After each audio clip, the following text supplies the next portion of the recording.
Evropa vrača udarec Združenim državam tako, da sploh ne udari. Pravzaprav Evropa omejuje zmožnost Združenih držav, da udarijo po Iranu. In tisto, kar je bilo še pred nekaj tedni običajno čezatlantsko prepiranje, se je spremenilo v nekaj veliko bolj pomembnega. Mislim, da sta minila približno 2 meseca od zadnje krize med Trumpom in Evropo, torej smo spet tukaj. Tokrat je težava manj zelena in bolj rdeča, bela in zelena. Združene države želijo evropsko pomoč pri svoji posebni operaciji proti mulem. Evropa je sprva zavrnila sodelovanje v boju, nato je zavrnila konkretno podporo za ponovno odprtje Hormuške ožine, zdaj pa Združenim državam odreka uporabo zračnega prostora in baz. Morda bi to manj kot vroče rivalstvo in bolj kot zgodbo o razgreti retoriki. Kakorkoli že, medijska razprava o tej situaciji spregleda širše strateške spodbude, s katerimi se soočata obe strani Atlantika. Torej, danes želim obravnavati 3 glavne točke. Najprej bomo obravnavali problem vpletenosti v vojno, ki so ga evropski začetni ukrepi nameravali rešiti. Namreč, Evropa želi odvračati dolgoročno slabo vedenje Združenih držav, tudi če to pomeni kratkoročno bolečino za celino. Nato bomo pogovor prenesli v sedanjost, opisali, zakaj je vprašanje uporabe vojaških oporišč popolnoma drugačna zgodba in to postavili v kontekst delovanja NATO, tako formalno kot neformalno. Na koncu želim preučiti idejo, da bo pomoč Združenim državam pri ponovnem odprtju ožine le podaljšala problem. In veselimo se, saj to pomeni razpravo o temeljnih vzrokih vojne. Začnimo pa z vprašanjem ujetosti. Ta del bom ohranil kratek, ker se nanaša na teme, ki smo jih že obravnavali.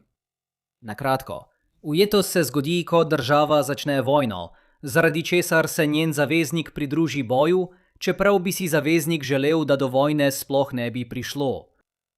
V bistvu ima pobudnik naslednji vrstni red preferenc. Vojna skupaj je najboljši izid, nato vojna samega pobudnika in brez vojne kot najslabši izid. Ali pa, še bolj izprijeno, vojna skupaj, brez vojne, vojna samega pobudnika. Medtem pa si zavezniški partner želi najprej brez vojne, nato vojno skupaj in nato vojno, v kateri sodeluje samo pobudnik, morda zato, ker partner ne želi, da bi pobudnik dolgoročno trpel. No, če ima pobudnik možnost določiti, ali se vojna sploh začne, lahko vidi, da mu bo partner priskočil na pomoč, ko bo zares potrebno. To pomeni, da lahko doseže najboljši možni izid tako, da sproži vojno.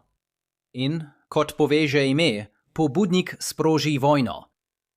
Ujetost je bilo del razprave o iranski vojni že od prvega dne, saj obstaja možnost, da je bil Izrael v tem primeru pobudnik, Združene države pa so delovale kot partner. Izrael je začel konflikt, ker je lahko spodbudil Združene države, da se pridružijo. In res so se Združene države pridružile. Obrnimo se k politiki NATO. Združene države so prevzele vlogo pobudnika, Evropa pa je zdaj partner. Tudi če Evropa noče pomagati, bombardirati Iran, so Združene države izkoristile čezatlantske odnose kot vzvod, da bi dobile pomoč pri odpiranju Hormuške ožine. To je proces, s katerim ste se verjetno v zadnjem letu in več zelo dobro seznanili, saj se nenehno ponavlja. Preprosto smo se preselili na novo prizorišče. No, Evropa se je uprla. Ena od razlag je bila, da Evropa ni želela ustvariti dolgoročno napačno spodbudo. Na kratki rok je morda res bolje za Evropo, da se ožina ponovno odpre. Toda Evropa noče biti v položaju, kjer bi čez 6 mesecev Trump vpletel v nov konflikt in bi imela Evropa ponovno kratkoročno spodbudo, da pomaga. Ne, če bi bilo ponovno odprtje ožine vojaško drago in bi neizogibno vodilo do smrtnih žrtev v boju. Zato Evropa danes odločno reče ne, v upanju, da bo to odvrnilo Trumpa od naslednje avanture. Predvidljivo je to stališče razjezilo Trumpa, kar je privedlo do običajnih objav na družbenih omrežjih in naslovov v medijih o domnevno šibki volji Evrope. Vendar je to bolj ali manj običajno. Preskočimo mesec dni v vojno in stvari so nenadoma presegle povprečje. Najnovejši razvoj v zadnjih nekaj dneh je preusmeril pozornost z aktivnih evropskih prizadevanj na pasivna. Italija je Združenim državam Amerike zavrnila dovoljenje za pristajanje na eni od svojih baz za lete, ki so bili trenutno na poti in so bili namenjeni v Perzijski zaliv. Biti moramo previdni, da tega ne opišemo kot italijansko prepoved, saj se zdi, da so bile Združene države malomarne in niso vnaprej zaprosile za dovoljenje, kot to zahteva njihov dogovor. Vendar imata Španija in Francija tukaj izrecno politiko, da ne dovolita ameriškim vojaškim letalom, ki sodelujejo v operaciji, uporabe svojega zračnega prostora ali baz. To je razjezilo Trumpa in nam prineslo trenutno čezatlantsko prerekanje. Kar to situacijo razlikuje, je dejstvo, da odobritev uporabe zračnega prostora in baz za Španijo in Francijo ne nalaga oprijemljivih stroškov. Tukaj ne gre več za nepripravljenost prevzeti tveganja, ki jih Združene države skušajo vsiliti Evropi. Zdaj gre za poskus specifičnega spreminjanja ameriške misije v Iranu. Bodimo jasni glede tega, kaj prejšnji dogovori o tej zadevi pravijo in česa ne, preden preidemo na širšo strateško sliko tukaj. Ameriške baze v teh državah so del širše misije NATO, katere namen je ohraniti Združene države povezane z evropskimi varnostnimi zadevami in služiti kot sila, ki deluje kot varovalka.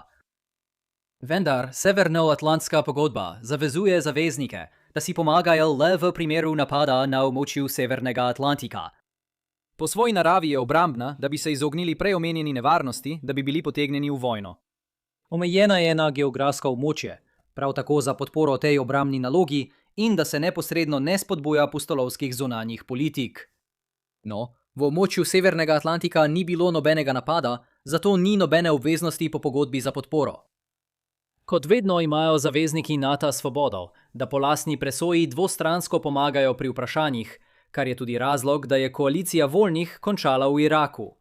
Ampak to je njihova izbira.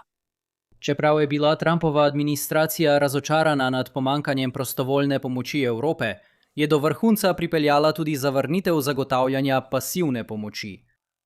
Relativni izmerneži, kot je Marco Rubio, so razpravljali o pravicah do uporabe baz kot o nekakšnem velikem dogovoru. Združene države vlagajo v te baze za razvoj sil, ki delujejo kot varovalka. Del nadomestila za to pa je uporaba teh baz za projiciranje moči po vsem območju in preostalem svetu. Tako je ta odnos, citiram, težko vzdrževati in reči, da je dober za Združene države. Torej bo treba vse to ponovno preučiti. Še ena stvar, ki jo je tukaj vredno omeniti, je, da so bili kongresni demokrati, ki so do zdaj izkoristili skoraj vsak korak vojne z Iranom, kar jim je politično zelo koristilo, glede tega trenutnega spora razmeroma zadržani. Kar zadeva razloge Evrope, gre za kombinacijo cenovnih šokov in skrbi zaradi Ukrajine. Visoke cene bencina so slabe, o tem ni treba dodatno razpravljati. No, pozabite na to. Visoke cene bencina so dobre, če izvažate veliko surove nafte, kot to počne Rusija. Uživajte v svojem bazenu rubljev, ko plačujete naslednjo fazo vojne. Iran je, predvsem prek svojih posredniških skupin, že desetletja neposredna nadloga za Evropo. Toda Ukrajina je trenutno glavna skrb evropskih uradnikov.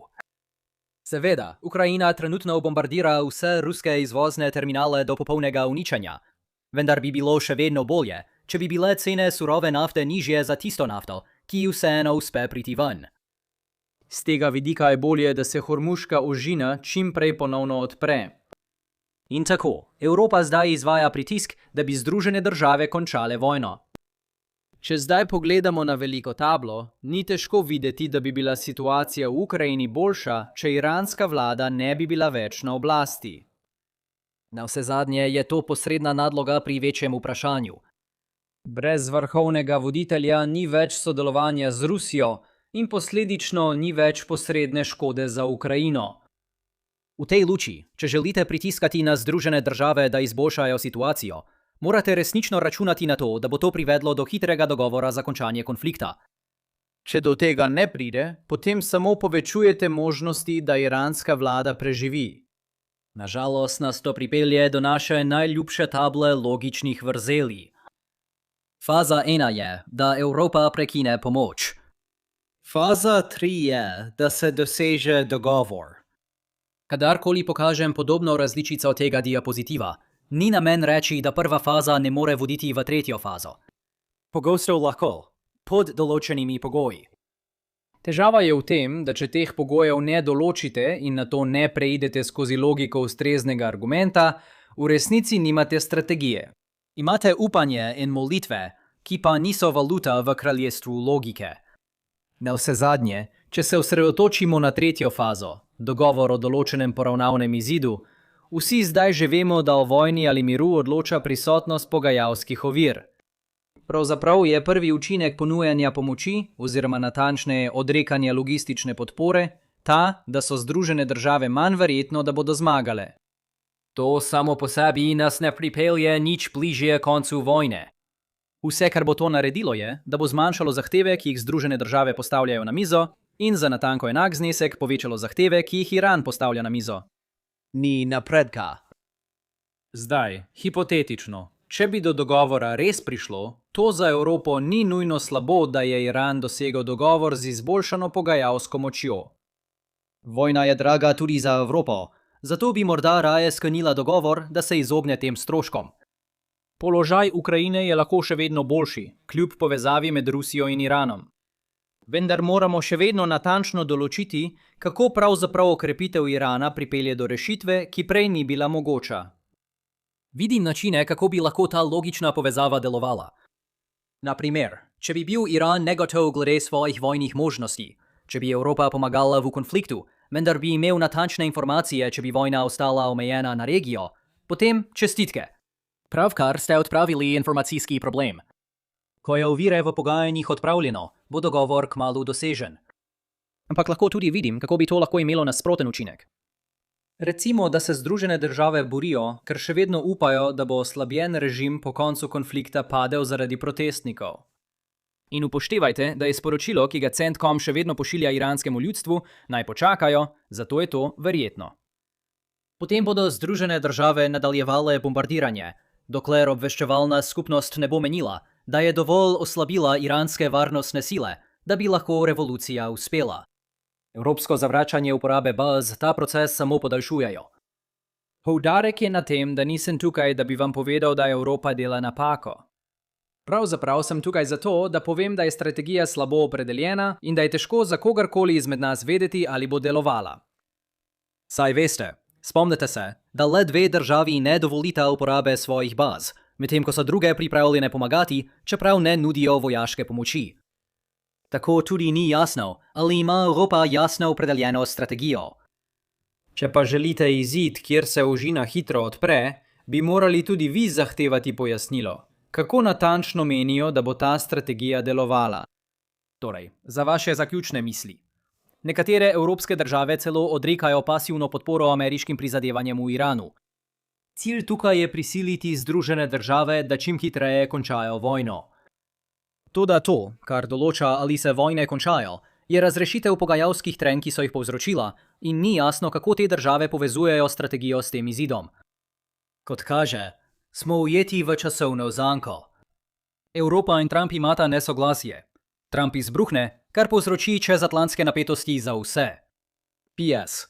Pripravite se na grožnje, da bodo Združene države umaknile svojo podporo pobudi Pearl za Ukrajino, ki evropskim kupcem omogoča dostop do ameriškega orožja, ki ga Ukrajina potrebuje. Evropa se vrne za pogajalsko mizo z neko vrsto popuščanja. Tukaj je britanski vrh, na katerem sodeluje 35 strani za reševanje vprašanj v Hormuzu. Jaz osebno se veselim, da bom slišal informacije o notranjih evropskih razpravah z tega srečanja, saj sumim, da nekateri menijo, da to ni bil pravi čas, da bi Španija in Francija izigrali adut z vojaškimi bazami. Potem vsi za nekaj mesecev pozabimo na te stvari. Predvidevam, da se vidimo junija. Koga pa zavajam? Jutri bom spet nazaj.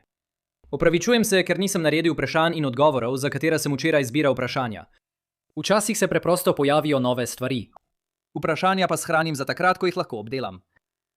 Za zdaj, če vam je bil današnji video všeč, ga prosim všečkajte, delite in se naročite. In se vidimo naslednjič. Pazite nase.